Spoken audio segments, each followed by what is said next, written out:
예, 반갑습니다. 먼저 말씀 한 구절만 먼저 보도록 하겠습니다. 에베소서 4장 13절 한 절만 같이 읽도록 하겠습니다.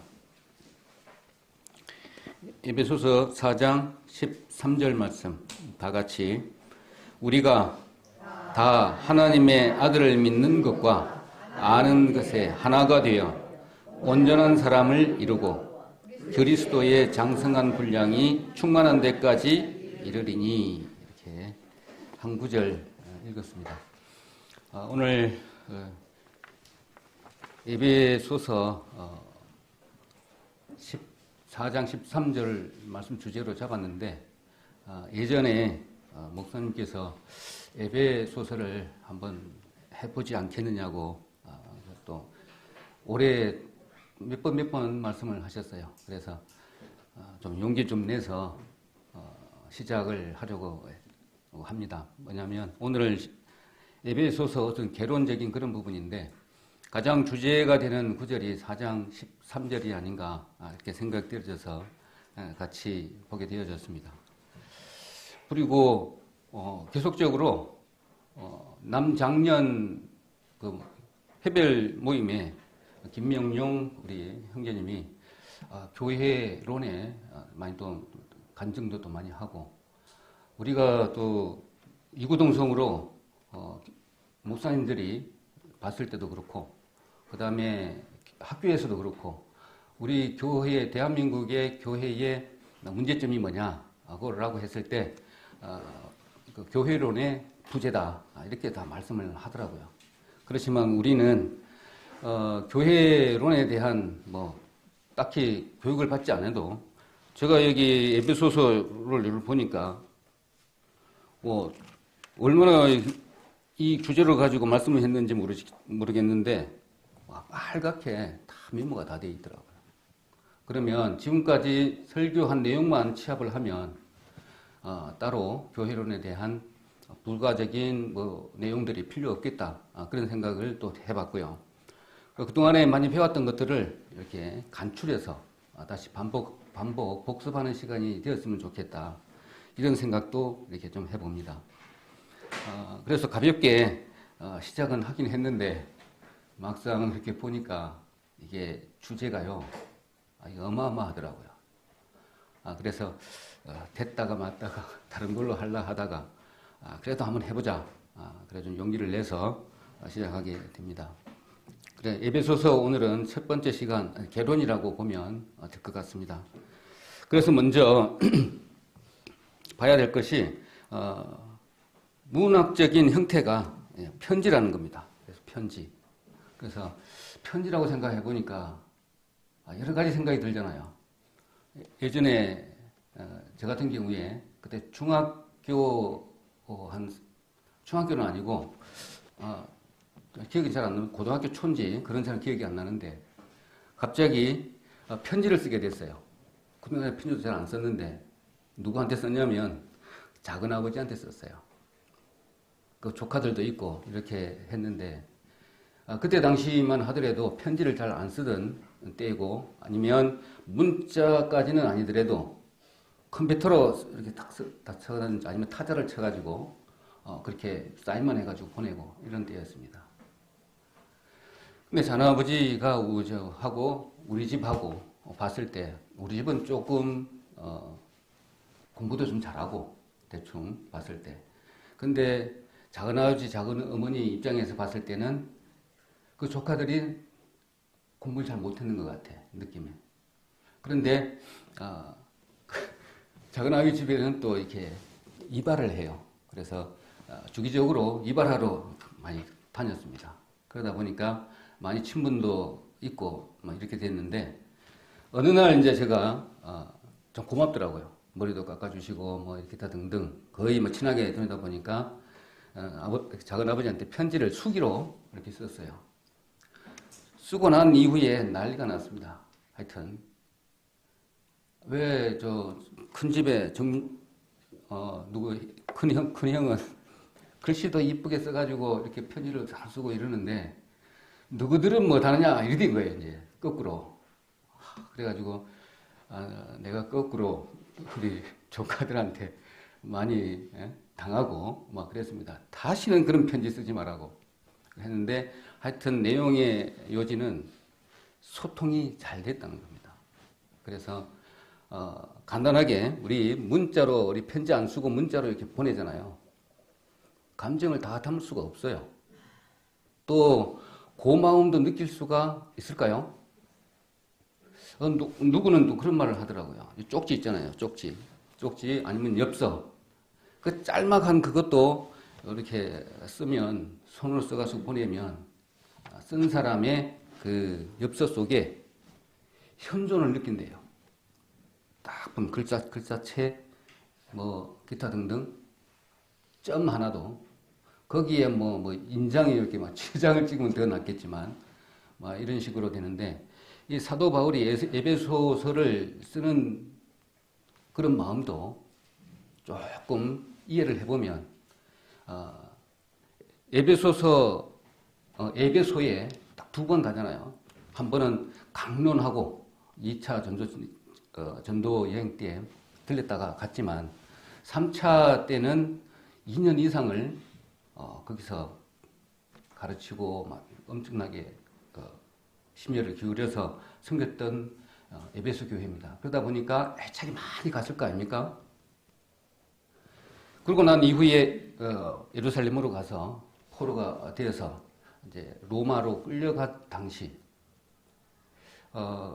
그동안에 계속 1차, 2차, 3차 전도 여행을 하고 난 이후에 죽음을 몇 번이나 당하고 난 이후에 성령이 가장 충만할 때 그리고 주변이 어지러운 상황이 없을 때 그동안에 계속 성경을 배우고 실천하고 성령의 이끌림을 받아서 이리저리 다 겪고 난 이후에 조용한 시간 가택연금에 쇳방살이 하면서 자기의 신앙을 어떤 교리 부분을 완전히 정립된 상태에서 에베소서를 기록을 한 겁니다.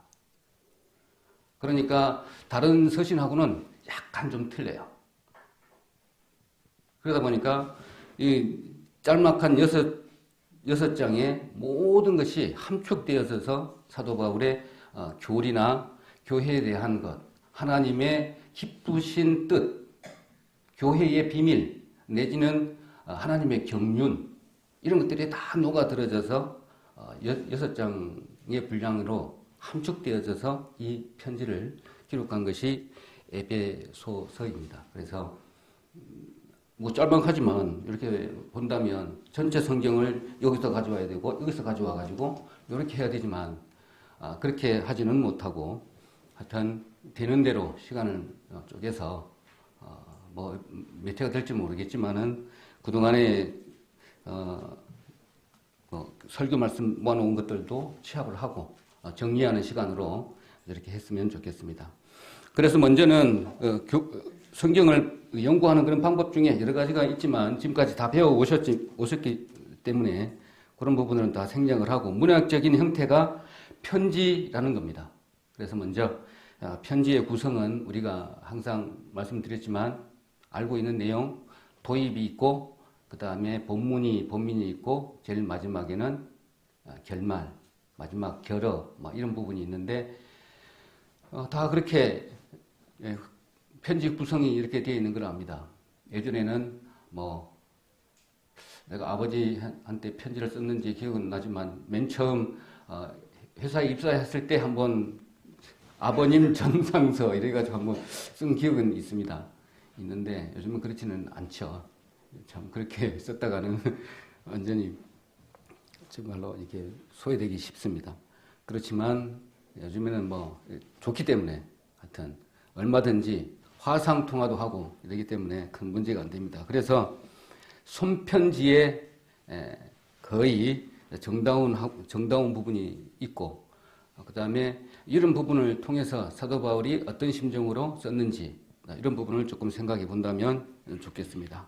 그렇지만 사도 바울이 편지 형태로 이렇게 썼지만 또 이렇게 쓸 때에 각 교회별로 1차, 2차, 3차 다니시는 때마다 교회를 만드셨지만 그때 편지를 쓸 때 소식을 들어서 항상 문제가 있었을 때만 편지를 좀 썼습니다. 그리고 이렇게 가르치는 그런 것보다도 격렬한 편지도 있어요.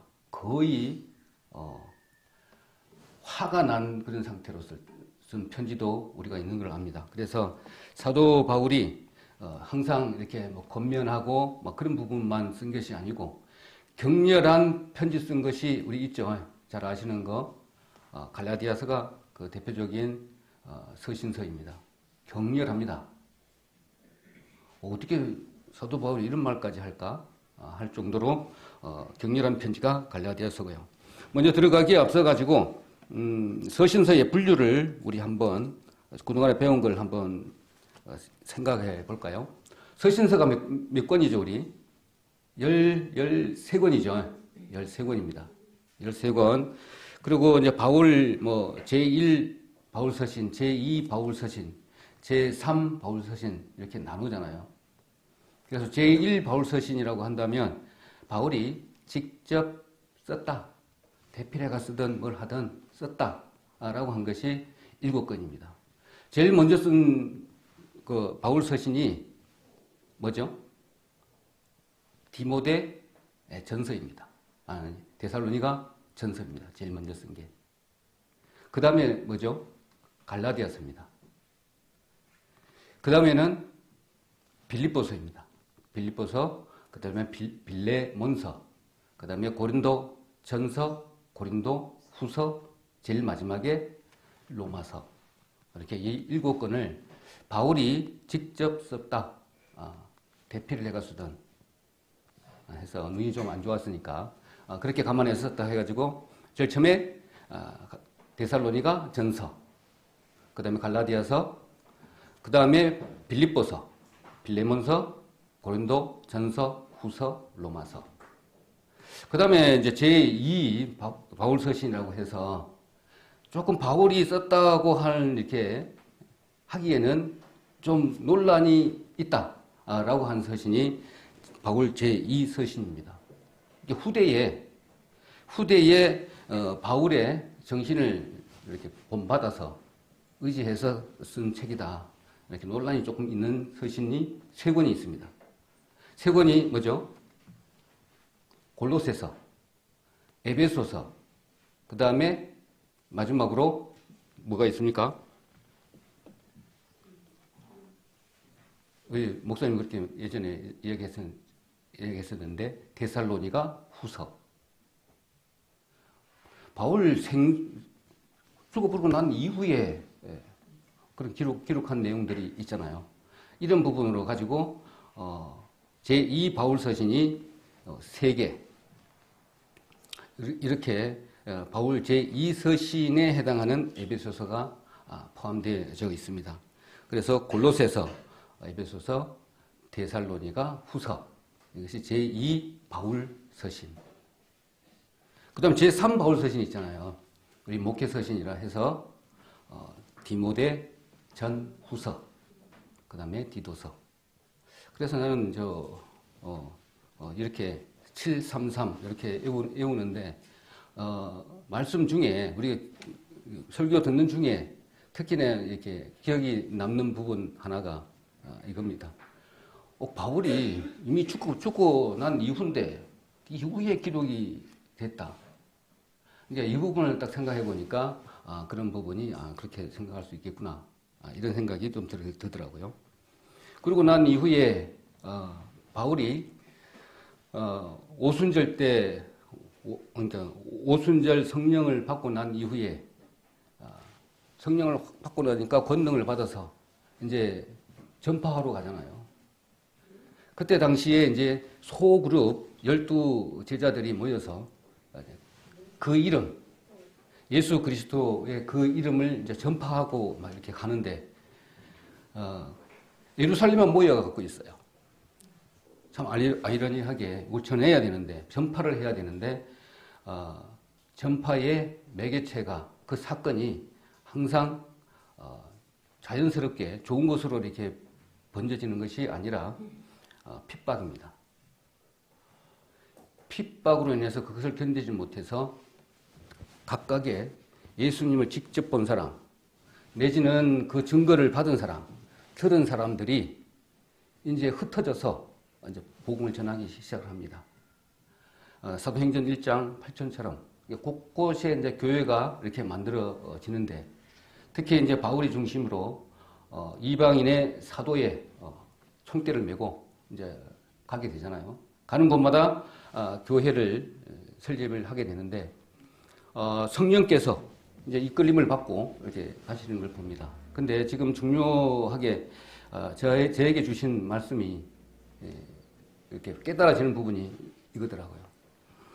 교회가 최종적인 교회 안에서 하나님께서 이제 충만함까지 이렇게 자라게끔 하는데, 그 과정 중에 역기능적 교육 방법이라고 그랬잖아요.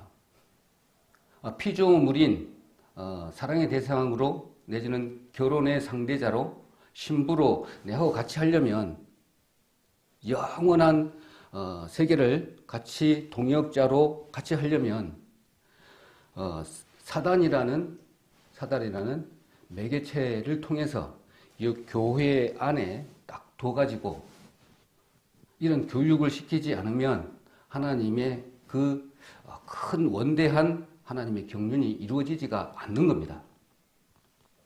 그러니까 피조물이기 때문에 나중에 하나님과 같이 가게 됐을 때 교회 안에, 용광로 안에 우리가 다 여기 들어와서 팔팔 끓여버려가지고 불순물은 다 제거되고 순수하고 하나님의 생명만 유지될 수 있게끔 하기 위한 것이죠. 그러면 이 교회 안에밖에 없다는 겁니다. 교회 밖으로 나가면 다 사단의 밥이 되어버리기 때문에 그 교육을 이룰 수가 없어요. 그래서 교회가 비밀이고요. 그래서 이 에베소서의 중요한 주제가 비밀이고요. 그 다음에 경륜, 두 가지가 제일 매번 반복되어서 나옵니다. 교회를 두신 하나님의 기쁜 그 비밀이 교회에 있고, 그 교회 안에 원대한 뜻이 하나님의 경륜 속에 들어있다, 이렇게 생각을 하시면 되겠죠. 그러니까 이 에베소서가 바울이 가장 심혈을 기루었던 에베소 교회에 편지를 이렇게 축약해서 보내는 것이죠. 그러면서 편지를 옮겨 이렇게 배달할 수가 있을 거 아니에요. 그러다 보니까 에베소 지나면 골로새서요. 그러니까 골로새서하고 에베소서하고 같이 써서 보내기 때문에 이게 두 성경이 쌍둥이 서신이다. 비슷한 내용들이 많이 있어요. 이런 부분을 지도를 통해서 이렇게 보면 그런 부분들이 왜 로마에 가서 1차, 2차, 3차로 돌아서 성령의 인도함을 따라서 전했지만, 또 바울이 로마까지 가고 싶다, 또 이런 부분이 또 우리 그렇게 알고 있지만, 어차피 또 로마 쪽까지 가가지고 복음도 전해야 되잖아요. 거기 가서도 일단은 얼굴은 대면할 수 없지만 서신으로라도 내가 얼마든지 전도할 수 있다는 것입니다. 우리도 마찬가지잖아요. 꼭 만나서 내가 직접 교회를 아니더라도 다른 방법으로 얼마든지 그렇게 할 수 있다, 이런 것도 보여집니다. 또 그리고 서신이니까 우리가 자주 이렇게 알고 있는데 이제 정리할 필요가 좀 있습니다. 먼저 교회가 있고요. 그 다음에 서신이 있고 우리 복음이 있습니다. 또 복음도 있고 그 다음에 교회도 있고 서신서도 있고, 이게 딱 묶여져가 있더라고요. 이 서신서가 그러면은 어디에 해당될까요? 이걸 봤을 때 먼저 교회가 이루어졌잖아요. 성령을 받은 사람들이 그 이름, 예수 이름을 들고 복음을 전하러 갔습니다. 그럼 그 지역에서 교회를 만듭니다. 그럼 교회가 먼저 일어나죠. 그러고 난 다음에는 이 증거를 받은 사람, 들은 사람, 직접 본 사람들이 예수를 이제 증거를 합니다. 편지로도 하고요. 그러고 난 다음에 직접 들은 사람, 그러니까 제자들부터 시작해서 이것들 나이가 좀 들고 나니까 30년 이후 되니까 이제 한두 번, 두 번 돌아가시게 되네요. 근데 직접 들은 사람, 이제 증거할 사람들이 없어져요. 몇 사람 안 남았어. 이제 편지로 써, 교회에다가. 그리고 나니까, 이제 사람이 없네요. 그러고 난 이후에 이제 복음이 기록할 필요가 생긴 거잖아요. 그러니까 지금까지 막 여기인데 저기인데 다녀봤던 뭐 자료들 엄청 많을 거 아닙니까? 기록한 것도 있고 또 편지도 있을 것이고 별도로 연구한 자료도 있을 것이고 보니까 막 큐 자료부터 시작해가지고 그 쿤난에 동굴에 얼마나 많이 있었을 거예요. 그것을 싹 모아서 기록한 것 부분들이 마태 그룹은 마태 부분, 이렇게 요한복음은 요한복음 이런 식으로 이렇게 교회를 만들어서 이렇게 모임들을 만들어서 그렇게 복음서가 기록이 됩니다. 그렇다 본다면 복음서보다는 서신서가 더 앞이겠죠. 그러니까 서신서가 얼마나 중요한 것인지 이거 보니까 좀 알게 되겠더라고요. 자, 그래서 순서는 교회가 먼저고요. 서신서가 두 번째고 복음서가 그 다음이라는 것이죠. 그거 아시면 될 것 같고, 그 다음에 이제 문제 해결을 위해서 사도 바울이 편지를 쓰게 되는데, 간단히 우리가 훑어본다면, 데살로니가 전서는 올바른 종말론을 이렇게 대해서 교훈을 주기 위해서 기록을 했다라면, 종말론에 문제가 있었겠죠. 데살로니가 전서, 데살로니가 교회에는. 갈라디아서는 율법주의에 배제함으로써 하나님의 의를 위해서 설명을 한 건데, 율법을 갖다가 복음을 흔들어 버리는 거죠. 율법을 가지고 이런 것에 대한 설명을 해준 것이 갈라디아서고요. 빌립보서는 뭡니까? 기쁨의 서신 이래 가지고 하나님의 마음을 품는 것이 얼마나 큰 행복이고 더 큰 것이 더 있겠냐 하는 부분이 빌립보서입니다. 빌레몬서는 주인 빌레몬에게 탈출 노예인 오네시모를 형제로 좀 받아달라 부탁의 편지입니다. 하여튼 그 안의 내용들은 우리 잘 알고 있는 내용이고, 고린도 전서는 우리 다양한 분파, 은사, 그 다음에 기타 등등 뭐 결혼, 여러 가지 우상의 제물 이런 문제들이 많이 있으니까 쓴 내용이고요. 로마서는 뭡니까? 그 로마 당시에 그 평화가 억압적이고 이게 폭력적으로 이렇게 만들어진 로마의 제국인데 그거 아니다라는 겁니다. 그보다 하나님께서 참된 그리스도의 평화는 이거라는 것이죠. 그리스도인들의 예수님을 받아들이고 이 마음이 하나님과 한 마음이 되었을 때가 가장 큰 평화다라고 하는 부분을 기록한 것이 로마서입니다. 그래서 오늘 에베소서를 공부하게 될 텐데 제2 바울 서신이라는 부분입니다. 그래서 아까 처음에 언급한 그 부분도 있는데 한 가지 더 말씀을 드리면 후기 저작으로 보는 견해가 있습니다. 우리 좀 예전에 한번 살짝 훑어 주신 걸로 기억이 나는데 에베소서 교회에는 다른 서신서에 비해 가지고 그 교회에 문제가 없어요. 어떤 문제가 있다고 언급된 게 없어요. 첫째는. 그래서 후기 저작으로 보는 거예요. 두 번째로는 보편적으로 드러나는 그 세계관이 틀려요. 막 우주적인 부분이 있고 창세 전부터 시작해가지고 이야기가 나오니까 다른 서신서하고는 내용이 완전히 틀린 겁니다. 골로새서하고 에베소서하고 내용이 좀 비슷해요. 그래서 쌍둥이 서신이라고 하고 두 서신을 합해서 봤을 때 다른 서신서하고 갈라디아서 데살로니가 전서하고 내용이 완전히 틀리다. 그래서 후기 저작으로 본다라는 겁니다. 그 다음에 에베소서만 등장하는 문체의 특징이 좀 있잖아요.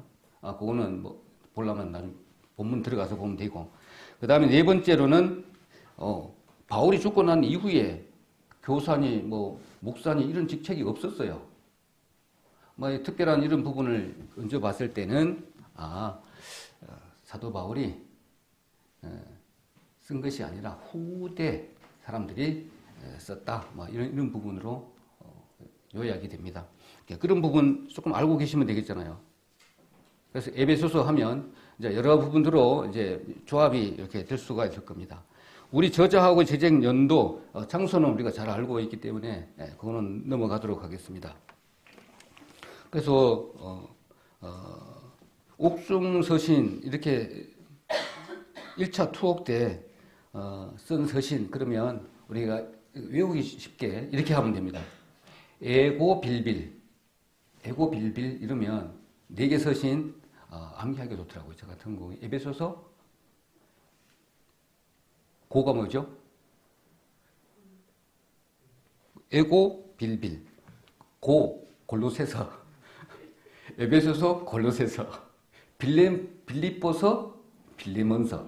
그래서 뭐 나중에 저 목회서신 빼고 그거는 따로 목회서신으로 포함된 거니까 에고 빌빌 이러면 옥중서신 4가지 이렇게 기억을 하면 되겠습니다. 에베소서, 골로새서, 빌레몬서, 빌립보서. 빌립보서는 조금 헷갈릴 수가 있어요. 빌레몬서는 우리가 다 알고 있잖아요. 많이 배웠으니까. 근데 이렇게 구분하면 되겠습니다. 그리고 에베소는 BC 9세기 고대 그리스의 아테네에 의해서 건립된 식민 도시입니다. 그래서 에게해에 가까운 동쪽에 아주 상업이 발달한 도시입니다. 어마어마한 부를 축적한 도시이죠. 그 이유는 그 아르테미스 신전이 있었기 때문에 모든 사람들이 거기 와가지고 거기 에게해부터 위에 흑해 있잖아요. 흑해. 지금의 튀르키예 전 지역에 전체적이게 가장 우상받던 신이 대지의 모신이라고 했잖아요. 대지의 모신인 시벨레라고 하는 그 신이 변화해서 나타난 신이 지금 아르테미스 여신이다.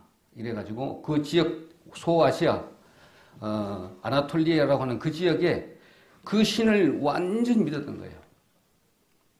땅의 모신이라는 것이죠. 우리가 살 수 있는 것도 그 신이 우리에게 선물로 주어야만이 우리가 살 수 있다는 것이죠. 우리가 먹고 사는 것 땅에서는 나잖아요. 그리고 우리가 생명이 있는 것도 마찬가지고 그래서 풍요의 여신, 다산의 여신 우리가 잘 알고 있는 부분이기 때문에 그 여신이 우리에게 선물로 베풀지 않으면 우리는 살 수 없다.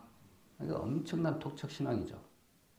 그러니까 모두 다가 에베소서에 와가지고 예배도 드리고 그 다음에 섬기기도 하고 하면서 갈 때 선물을 가져가야 되잖아요. 기념품을 가져가야 되는데 그 기념품을 만들어서 팔고 이러니까 엄청나게 부가 쌓였던 걸 성경을 통해서 잘 알고 있습니다. 그래서 은장색을 거기서 만들어서 팔았던 것이죠. 그 어마어마한 신전 사이즈가 엄청나더라고요. 길이가 130m, 폭이 69m, 2m 되는 대리석 기둥 높이가 127개, 127개가 줄지어 쫙 있는 그 아르테미스 신전, 아데미 신전. 그러니까 거기 와가지고 얼마나 사람들이 많겠습니까? 그리고 토착 신앙에 완전히 빠져져 있는 그 상태에서 그런 사회적인 배경에서 사도 바울이 거기 와가지고 그 아데미 누구들이 섬기는 아데미가 누구 생명을 주고 누구 먹게 하고 풍요로운 삶을 주는 것이 아니다라고 거기서 선포한 것이죠. 그러니까 어마어마한 사건이 되는 것이죠. 이렇게 데메드리오라는 사람이 반란을 이렇게 시위를 할 정도로 사도 바울의 위력이 엄청나게 큰 것이었죠. 그래서 사도 바울을 잡아서 죽이려고 하고 그 제자들까지 연극장에 모아서 죽이려고 했던 그런 사건들이 우리 고린도 사도행전 18장, 19장에 걸쳐서 쭉 나오는 부분이 있습니다. 그러니까 사도 바울이 에베소에 엄청난 일을 한 것이죠. 그 이름을 선포하니까 손으로 만든 것은 신이 아니다라고 선포하니까 얼마나 그 지역 사람들이 반감이 많았겠습니까? 그래서 사도 바울이 애착이 그렇게 많이 갔었고 그들이 또 그 이름을 전파하니까 유대인 이외에 다른 사람들의 길을 쫓고해서 쫙 가까이 오니까 유대인들이 또 이제 반감이 일어나는 거죠. 그래서 쫓아내버렸죠. 그래서 쫓아내서 피신행보다도 장소를 옮긴 것이 두란노 서원입니다. 그래서 두란노 서원에서 엄청나게 매일같이 말씀을 마음껏 가르친 것 같아요. 그러니까 거기서 말씀을 듣는 사람이 너무너무나 왕성되고 전파되더라. 우리가 계속 사도행전 18장, 19장 9절, 10절 이리 보면 흥왕하더라까지 합니다. 자, 그런 배경에서 예루살렘에 잡혀서 로마까지 간 거죠. 그래서 이제 교회에 대해서 확실하게 개인적으로 정리를 해서 에베소를 썼다. 이렇게 보시면 되겠습니다. 자, 그래서 쭉 좀 넘어가면 그 안에 그 내용을 좀 보도록 하겠습니다. 간단하게 내용만 훑어보고 다음 시간에는 그 안에 들어가서 본문 보도록 하겠습니다. 내용은 교회가 그리스도의 몸이다. 머리는 그리스도다라는 겁니다. 참 신기하잖아요. 근데 우리가 지금 우리 교회에 몸담고 있습니다. 두세 사람이 모인 곳이 하나님도 계시지만 그게 교회라고 했습니다. 그리고 또 교회당이 또 교회입니다. 또 우주적인 교회도 있다 그랬죠.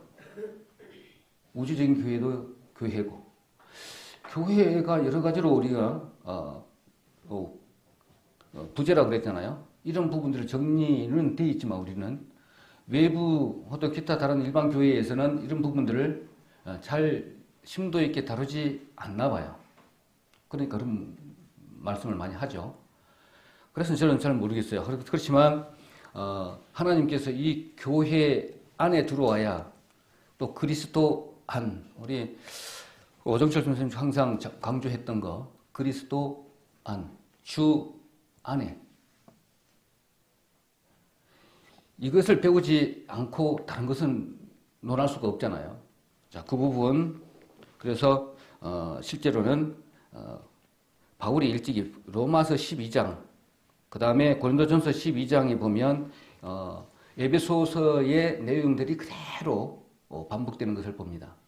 그래서 고린도전서 12장, 로마서 12장 그것을 에베소서에 와가지고는 확실하게 정립을 딱 해놓은 부분이 에베소서입니다. 그래서 그런 부분 좀 생각해 주시면 되겠고 그 다음에 두 부분으로 딱 잘려서 1장부터 3장 그 다음에 4장부터 6장 이렇게 딱 나누어서 전편에는 그리스도 안에 있다는 것이 뭔지 내지는 그 뒷부분에는 그러면 무엇을 해야 되는 것인지 이론적인 거, 실천적인 거 부분 교리적인 거, 행한 부분 막 이런 식으로 딱 정해놨습니다. 그 다음에 뭐 직분이 있다면 직분, 그 다음에 직분에 해당하는 실천. 그래서 딱 반절 3장씩 나누어서 전반부, 후반부 이렇게 기록을 하고 있습니다. 그럼 상당히 좀 쉽겠죠, 간단하게. 그게 어려운 것은 없겠다 이렇게 생각이 들어지는데 그 다음에 이제 그 중에 전반부, 자 1장에서 보면 우리 축복의 이것도 좀 종류를 좀 알 필요가 있을 것 같아요. 축복의 몇 가지가 열거를 해놨는데 첫 번째가 선택을 했다. 주 안에서 우리 선택했다. 그 다음에 흠이 없게끔 했다. 흠이 없다. 양자가 됐다. 그 다음에 그로 인해서 우리를 받아들여졌다. 친백성 삼아 주셨다 이겁니다. 그 다음에 용서하셨다. 그리고 그리스도 안에서 애정하셨다. 주 안에서. 그 다음에 인을 주셨다. 변함없이. 딱 이것이 축복의 메시지입니다. 그리고 이제 아까 말씀드렸던 거 계속적으로 비밀, 그 다음에 경륜 이것이 반복적으로 나온다. 이런 내용의 주 목적입니다. 그리고 하나님께서 교회가 어디에서나 살아있는 그리스도의 몸인데 어떻게 하늘을 꿰뚫고 하늘을 꿰뚫고 그리스도 충만한 데까지 집행을 하고 그렇게 원하시는 것이죠. 그러니까 하나님과 함께 교통하기를 원하시고 땅에서만 이렇게 보고 있을 것이 아니라 하나님 하늘의 것도 바라보고 기도를 통해서 하나님께 상달되면 그것을 받으면 참 기도를 하고 난 이후에 우리가 기도의 응답을 참 받지를 좀 못하는 것 같아요. 특히나 저 같은 경우에 기도하고 난 이후에 좀 기다림이 없어요. 그리고 탁 끝쳐버려요. 그래서 묵상이나 기타 등등 이것을 좀 해야 되는데 기도만 하고 난 이후에 하나님 어떤 말씀을 주시는가 내지는 이거 은혜 있었네 이 말씀 이거 은혜 받았네 이것이 내 마음에 드는 구절이네 이런 부분 또 성령을 쫓아서 기도하라 했고 성령을 쫓아서 행하라 했는데 내 마음에 이 사람의 얼굴이 팍 이렇게 떠올랐어요. 갑자기 이 구절이 떠올랐어요. 그러면 어떻게 해야 되나요? 그러면 그러고 난 다음에 성령으로 행한다는 것이 뭐죠? 또 기도도 마찬가지로 성령을 쫓아서 기도를 하라고 했는데 그냥 내 생각대로 글자를 좀 쭉 기도해 줘야 될 사람 메모를 쫙 해가지고 그냥 기도하나요? 내가 그동안에 이렇게 기도를 하고 이렇게 말씀을 보고 이렇게 해가는 가운데 아주 그냥 형식적으로 있잖아요. 형식적으로 하는 그런 부분들이 너무나 많더라고요. 예전에는 이렇게 안 했어요. 예전에는 말씀을 좀 쭉 봐가다가 성령의 좀 음성을 듣잖아요. 음성을 듣고 난 이후 되면 하나님께서 이 부분에 대해서 기도를 하라는구나. 내지는 이 사람이 자꾸 마음에 걸려. 자꾸. 그러면 이 사람을 한번 찾아가서 전도하라는구나. 이렇게 해서 정말로 이렇게 간절한 마음으로 기도하고 그 마음을 썼거든요. 그런데 그런 마음들이요. 어느 순간인가 이게 막 무뎌져-가지고요. 그런 간절한 이렇게 애틋한 그런 마음도 사라진 것 같고 그래서 교회의 비밀을 교회의 어떤 기능들을 처음에는 충분하게 우리 성도님까지 다 나누었습니다. 그러니까 그 기운을 받아서 힘 얻고 그 성령 충만을 받아서 교회에서 받고 바깥에 나가도 충분하게 이겼는데 그런 부분이 없다 보니까 그런 기도도 잘 안 되고 성령의 음성을 미약하나마 이렇게 들었지만 그것을 행동에 옮기지를 못해요. 성령의 힘이 없어. 충만함을 받지를 못해. 저 같은 경우에 그래요. 우리 자매가 지금 막 엄청 힘들어 갖고 있는데도 불구하고 좀 간절히 좀 기도도 하고 좀 챙겨줄 것도 좀 많이 좀 챙겨주고 그래야 되는데 마음 차지 하긴 하지만 마음이 살 때까지는 못하는 것 같아요. 힘들어서 그런 부분도 있겠지만 하여튼 그런 부분으로 봤을 때 옆에 있는 성도가 내지는 가까이 있는 가족이 어떤 힘든 부분에 있어서 봤을 때 하나님의 음성을 듣고 내가 성령을 쫓아서 성령 음성을 쫓아서 성령의 힘으로 그렇게 봤을 때는 미약하다. 그런 생각이 들어집니다. 그래서 바울 사도도 마찬가지로 그 이방신들을 신기는 아데미 신전만을 오로지 생명이고 내 목숨 줄이고 삶의 원천이고 근본인 그것을 완전히 바꿔버리려고 손으로 지은 것은 신이 아니다. 선포난 다음 이후에 걱정이 많이 됐을 거 아닙니까? 로마에 끌려가가지고. 그 로마의 그 법정이 이렇다네요. 일단은 고소를 했잖아요. 유대인이. 그래가지고 로마에 가게 되면 로마에 가서 심판받겠다 그랬잖아요. 로마에 가서 법정에 딱 서면 요 유대인도 변론자가 가야 될 거 아니에요. 고소자가 같이. 기다려도 안 와요. 그러면 2년 동안 되면 풀려준대. 2년 동안 기다렸다가 안 오면. 그러니까 가택연금, 색방살이를 2년 동안 한 거예요. 계속 기다리는 거예요. 자유로운 그 부분에. 바깥으로 못 나가지만, 외부 사람들을 만날 수도 있고, 이렇게 얼마든지 접대도 할 수 있는 그런 조건에서 사도 바울은 얼마든지 서신으로 전도도 하고, 가르치기도 하고, 다 했던 것이죠. 자, 그렇다 본다면, 사도 바울이 어떤 마음으로 또 했던 그 서신을 썼는지, 또 많은 서신들 중에 어떤 것이 에베소서가 왜 그렇게 중요한 부분을 차지했는지 알 수 있을 것 같습니다. 그리고 개인적으로 본다면, 그 다음에 서신서의 목적을 좀 빠진 것 같은데, 하나님의 비밀하신 의도가 있습니다.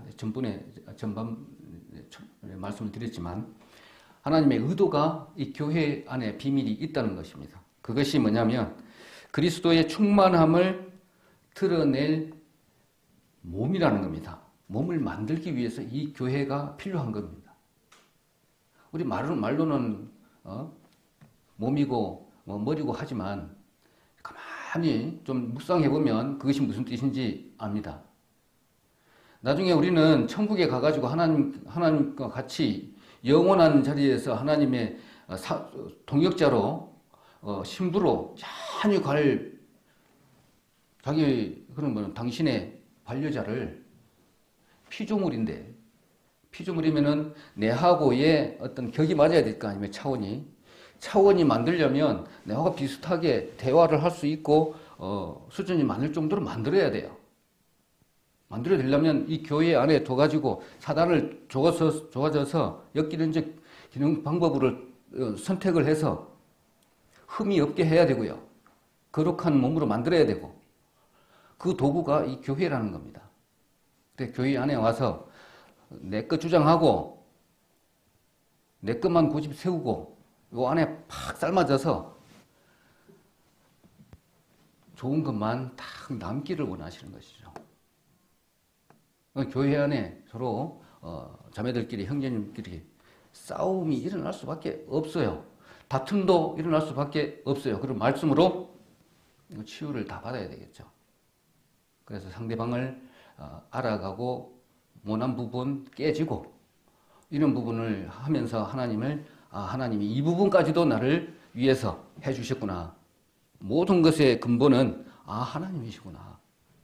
그것을 배울 수 있는 장소가 우리 교회라는 겁니다. 그래서 계시된 그리스도를 보면 에베소서는 서심서의 최고봉으로 이렇게 평가하고 있습니다. 그렇게 보면 아시겠죠. 그래서 그 이유를 본다면 그리스도의 위대하심 때문이죠. 여기에 해결책이 여기 에베소서 안에 다 들어있어요. 그래서 1장을 보면 구원자다. 그걸 강조하고 있고 2장에서는 평화, 그러니까 화해, 하나님과 또 누굽니까? 이 사람과의 관계. 그걸 벽을 다 허물었잖아요. 그 다음에 사람과 사람 관계. 이런 부분. 그 다음에 3장에 대해서는 우리 사람의 마음 안에 내주하시는 분. 이걸 주제로 말씀을 하고 있고 4장에서는 은사를 주시는 분, 지옥의 권세를 깨뜨리시는 분, 뭐 이렇게 주제형을 해서 말씀을 하고 있습니다. 5장에서는 이상적인 남편, 우리 남편을 만나야 되잖아요. 그분. 6장에서는 능력의 근원이 하나님이시다라는 걸 주제로 쭉 말씀하고 있습니다. 그러고 난 다음에 성령의 행하심이 이렇게 드러난 내용들이 에베소서에 엄청 많은데 다양한 사역을 본다면, 성령의 사역을 본다면 나중 쭉 이후에 필기해 가면서 슬라이드도 좀 보여가면서 그렇게 진행하도록 할 건데, 오늘은 뭐 개론이니까 첫 번째로는 1장 13절에 보면 인치시는 자, 이렇게 계시하는 자, 그 다음에 능력을 주시는 자, 하나됨의 영, 그 다음에 거룩한 영, 샘물이시다. 그리고 말씀을 주시는 자, 그 다음에 하늘에서 하늘을 돕는 자, 이렇게 해서 성령이 우리를 안에 두시고 행하시는 일들입니다. 상당히 많은 것 같아요, 완전히. 여기 보면 인치는 자, 계시하는 자, 이거 하나만 가지고 엄청나게 시간이 가는 그런 부분이기도 합니다. 그리고 또 신학적인 내용을 잠시 이렇게 본다면 신학적 통찰력과 깊이가 너무 위대하다고 처음에 말씀을 좀 드렸잖아요. 그래서 심오한 글이다라고 평가를 하는데, 성경의 어느 책에서도 이 한 권을 딱 끄집어내 가지고 봤을 때 창세전부터 시작해서 그리스도 그 안에서 그 다음에 완성되기까지 하나님의 구원 목적을 딱 함축시켜서 이렇게 기록한 책은 없다는 것이죠. 오로지 에베소서에서만 창세전부터 시작해가지고 그리스도 안에서 또 완성되어지고, 또 우리 복음의 구원의 경륜이 있잖아요. 마지막까지 구속의 목적에까지 딱 단력하게 해놓은 것이 에베소서다. 일관적인 흐름으로 쫙 기록이 되어 있어요. 그래서 중요하다, 이런 식을 말씀을 드립니다.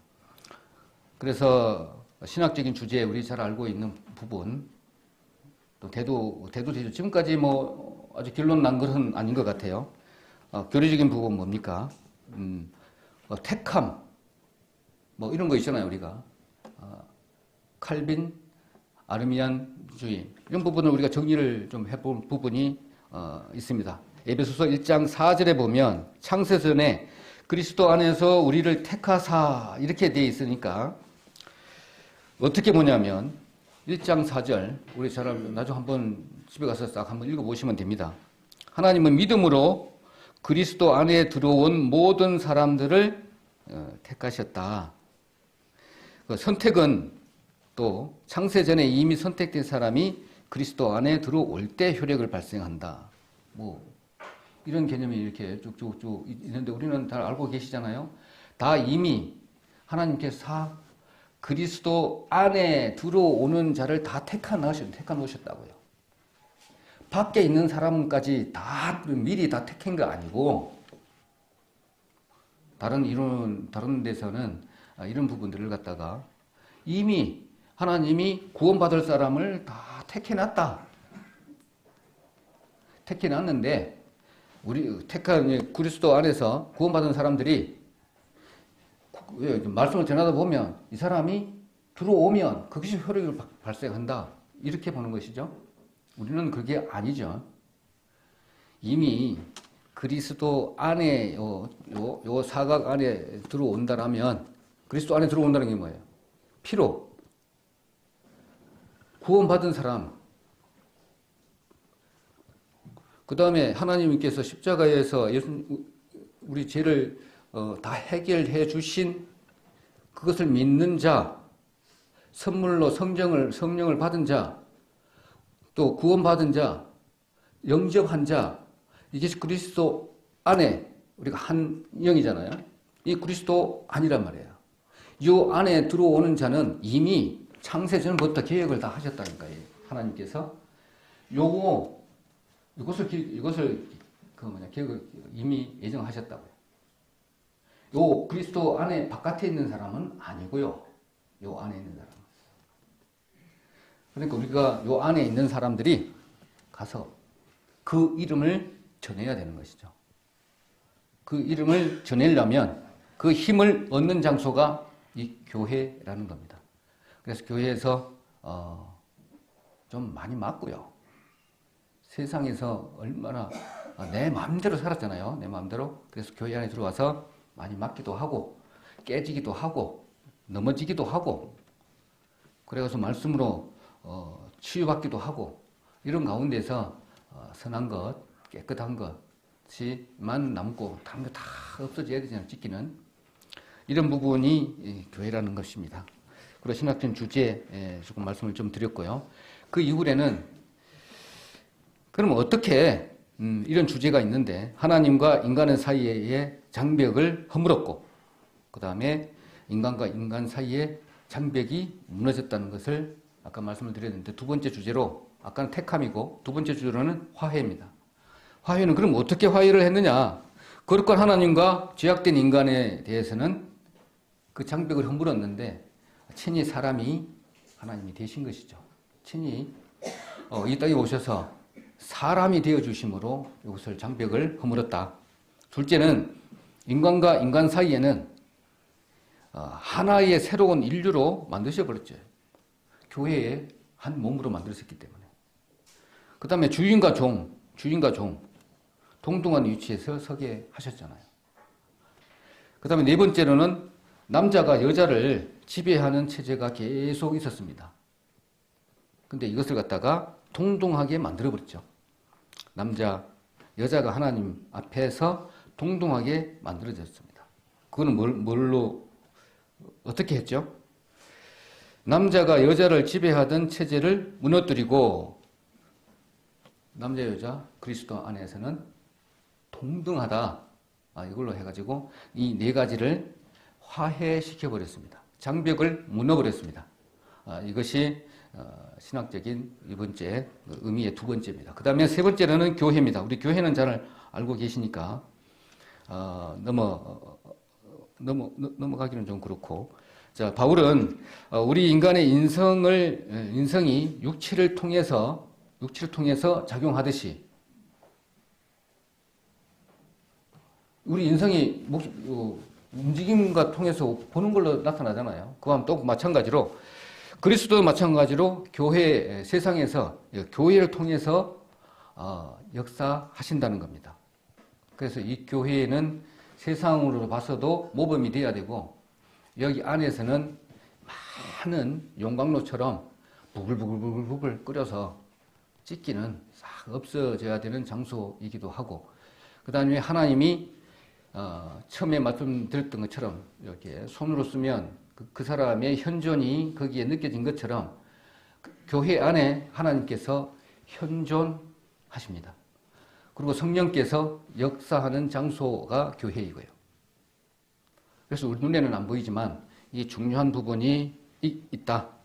그래서 그리스도가 교회의 머리라고 하는 부분이 이 내용입니다. 그래서 머리가 몸을 조종하듯이 이제 그리스도가 우리 교회가 그리스도의 몸이기 때문에 머리이신 그리스도가 이렇게 흔들고 이렇게 명령을 하면 우리는 순종하고 따라가야 됩니다. 그런데 이렇게 가자 그러는데 이렇게 하라 그러는데 안 한다. 그렇게 할 수는 없잖아요. 그리고 두 번째로는 그리스도의 신부라고 그렇게 교회를 이야기를 했습니다. 이건 충분하게 알고 있는 내용이고 그래서 결론 지으면 이겁니다. 어떻게까지 편지를 통해서 바울의 마음도 어느 정도 봤고요. 그 다음에 두 번째로는 1차, 2차 성령이 충만해서 전도 여행을 할 때 에베소서에 그렇게 마음을 딱 주고 쓴 부분. 그 다음에 그 부분 내용 안에 그 교회의 비밀이 있었고 그 다음에 하나님의 그 크신 경륜이 녹아들어 있다고 봤을 때 그러면 사도 바울이 로마에 가가지고 에베소서를 쓰게 쓸 수밖에 없었던 그 내용만 알면 되잖아요. 내가 그렇게 심혈을 기울였던 에베소서 교회에다가 편지를 쓴다는 것은 엄청난 애착이 있었을 것이고 여기에 내가 원하는 것이 있었을 것이고 여기에 문제가 있었겠죠. 그것만 보면 되잖아요. 첫 번째로 감옥에서 편지를 작정했던 이유, 첫 번째로는 주님의 은혜와 말씀에 이 성도를 이렇게 맡기려 한 거죠.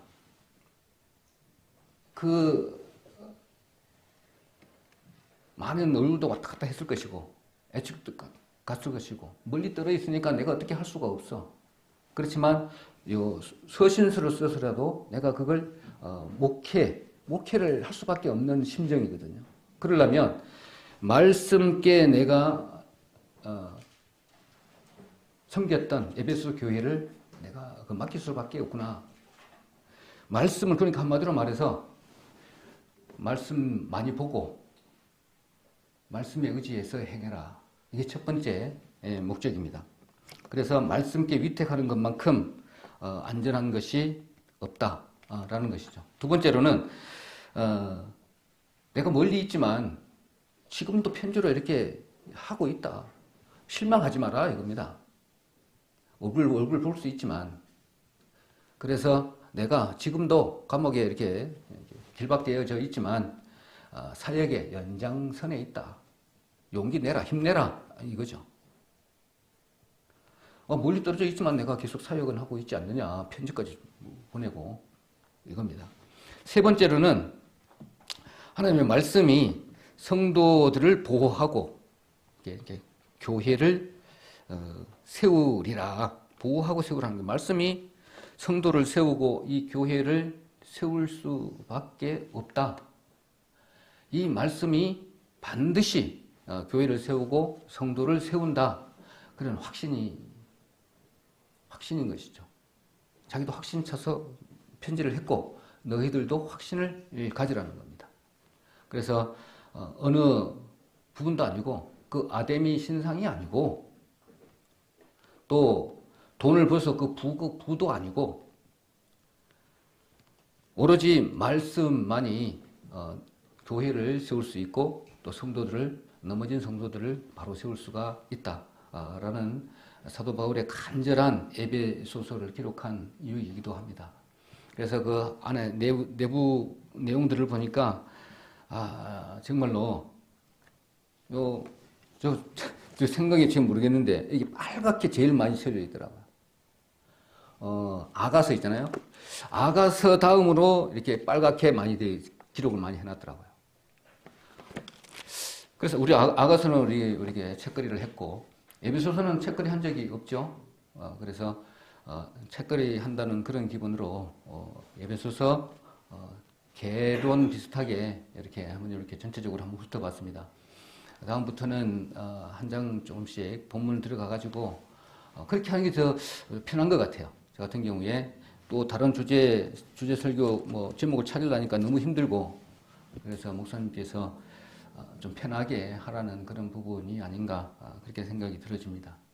그래서 시간 내에 맞춰질까 이렇게 좀 했는데 그래도 시간을 어느 정도 맞춰서 이렇게 한 것 같습니다. 제일 중요한 부분은 우리에게 좀 부족한 부분이 뭔가 라고 했을 때 교회론의 부재다 이런 생각이 들어지다 보니까 주변에서도 그런 부분에 말을 듣게 되고 또 그런 또 성도님들 입에서도 나오고 이런 부분을 봤을 때 가장 또 그 주제가 또 맞겠다 이렇게 해서 이렇게 말씀을 하게 되었습니다.